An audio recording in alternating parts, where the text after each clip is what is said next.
কিচ্ছু খাইতাম জানে হন না, মুখের মাঝে একবারে রুচি নাই।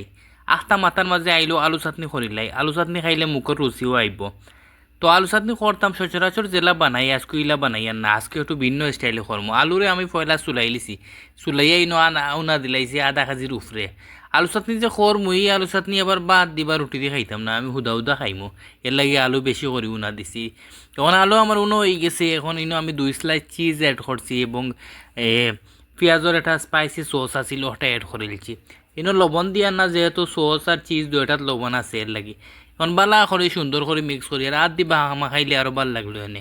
এখন আদ দেখিলাম মাখাইতে অত গরম আদ দেওয়া যান না, এর লাগে আমি তাড়ো দিয়ে সুন্দর করে মাখাই। আর এখানটা কিতা হইন অবশ্যই কমেন্ট করে জানাই বা আগে তো হইতে তাড়ো আর আরেখান আছিল দজি হইতে, এখনকার যুগ হইতা হইনি না না তাও জানা নাই। আগর যুগ হইতা তাড়ো হইতা বাদ যেখান লাড়তা কি ওখান দি। যাই হোক দেখাই নি আমার আলু চাটনি হয়ে গেছে, খুব সুন্দর হয়েছে আর খাইতেও খুব দুর্দান্ত একটা টেস্ট হয়েছে। আমি তো আর খাইছি দেখছুন, উপরে হালকা তেল দিয়ে ডেকোরেশন করিলাম। আপনারা কাছে কেমন লাগছে অবশ্যই কমেন্ট করে জানাইবা। দেখা হইব অন্য কোনো ভিডিওত।